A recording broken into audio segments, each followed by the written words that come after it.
عن ابن عمر رضی اللہ عنہما قال لما توفی عبد اللہ بن ابی جاء ابنه عبد اللہ بن عبد اللہ الى رسول اللہ صلی اللہ علیہ وسلم فاعطاه قمیصہ۔ سیدنا عبداللہ بن عمر رضی اللہ عنہما بیان فرماتے ہیں کہ جب عبداللہ بن ابی جو رئیس المنافقین تھا وہ فوت ہوا تو اس کا بیٹا عبداللہ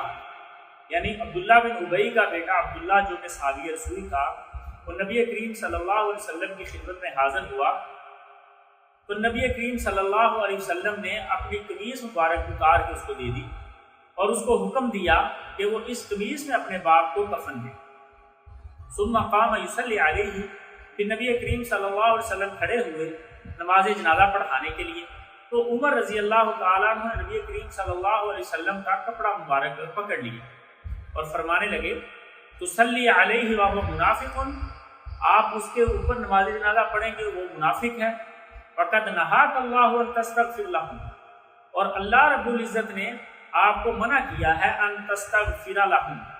کہ آپ کسی ایسے بندے کے لیے بخشش کی دعا کریں، مغفرت کی طلب کریں۔ تو رسول اللہ صلی اللہ علیہ وسلم دوسری روایات میں بھی آتا ہے جو کہ بخاری شریف میں ہے کہ سیدنا عمر رضی اللہ تعالی عنہ نبی کریم صلی اللہ علیہ وسلم کو عبداللہ بن ابی کے گناہ یاد کروانا شروع ہو گئے کہ فلاں موقع پہ اس نے یہ کیا تھا، فلاں موقع پہ اس نے یہ کیا تھا، تو آپ کیسے وہ سارے معاملات بھول کے اس کے اوپر نماز جنازہ پڑھنے جا رہے ہیں اور اللہ نے آپ کو منع کیا ہوا ہے۔ تو نبی کریم صلی اللہ علیہ وسلم نے فرمایا انما خیرنی اللہ۔ ایک دوسری روایت میں یہ بھی آتا ہے کہ نبی کریم صلی اللہ علیہ وسلم مسکرانے لگے جب سیدنا عمر یہ باتیں شمار کروا رہے تھے تو نبی کریم صلی اللہ علیہ وسلم مسکرا کے کہنے لگے اے عمر پیچھے ہو جاؤ، اللہ رب العزت نے مجھے اختیار دیا ہے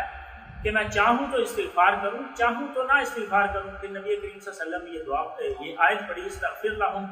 او لا تستغفر لہم ان تستغفر لہم 70 مرہ فلن یغفر اللہ لہم،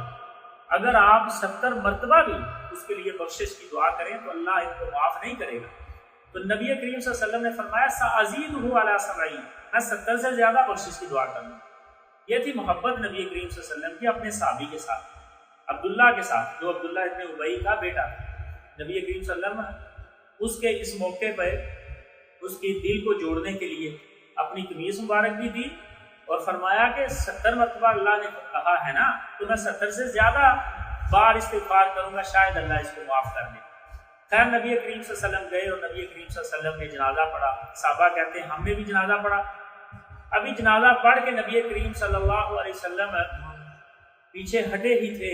کہ اللہ رب العزت کی طرف سے دوبارہ وحی آ گئی جس میں اللہ رب العزت نے فرمایا وَلَا تُصَلِّ عَلَىٰ أَحَدٍ مِّنْهُمْ مَاتَ أَبَدًا وَلَا تَقُمْ عَلَىٰ قَبْرِهِ۔ اللہ نے سیدنا عمر رضی اللہ تعالی عنہ کی تائید فرما دی تو عمر رضی اللہ تعالی عنہ یہاں ٹھیک کہہ رہے تھے، آپ نے یہ جنازہ تو پڑھ دیا، آج کے بعد آپ نے ایسے بندوں کا جنازہ نہیں پڑھنا اور نہ ہی قبر کے اوپر کھڑے ہو کے آپ نے ان کے لیے استغفار کرنا۔ تو سیدنا عمر رضی اللہ تعالیٰ عنہ کی اس موقع پر بھی تائید اللہ رب العزت کی طرف سے آئی اور سیدنا عمر رضی اللہ تعالیٰ عنہ اپنی دوسری روایت میں بیان کرتے ہیں جو کہ اسی طرح صحیح بخاری میں موجود ہے۔ وہ فرماتے ہیں کہ میں اس دن حیران ہوا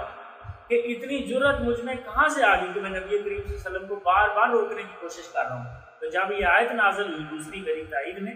تو مجھے یہ یقین ہو گیا کہ یہ جرت اور ہمت اللہ رب العزت کی طرف سے میرے اندر اس وقت آئی تھی۔